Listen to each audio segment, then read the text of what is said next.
Alright, so where's my thing at? So my 24 volt board down here, which when I turn the unit off, look, this is off, I still got power there, so this ain't even messing with what I got going on up here.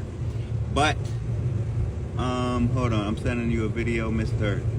So I got power all up here, but I was just checking R right here to see if I had 24 volts, and I don't. I checked it to the unit. So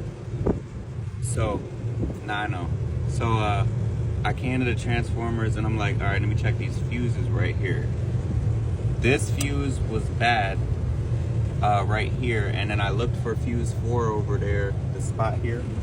When I come here to the schematic, you zoom in here, I found fuse 4 transformer, and once this is powered,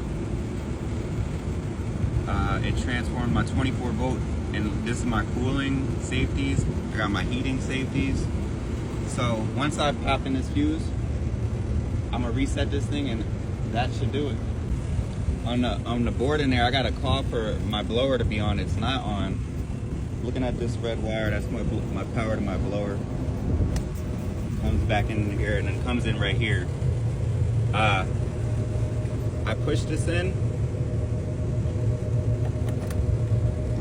The blower does come on, so my blower is good. But with the call, the 24 volt ain't pulling it in for some reason. I don't got 24 volt up here. I do have the fuse now. I'm gonna turn this power off. Slap this in.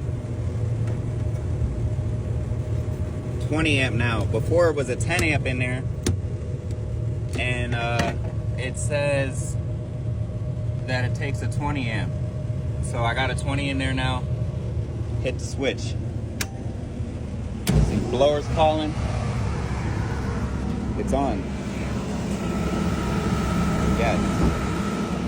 Your boy HVAC Doug here with another video. See you next time, and hit that follow button. But this is a heat PM. My inducer is on. Alright, so with everything calling now, my fuse in. Stage 1 right there, those 3 burners. Stage 2. Everything is going the way it should.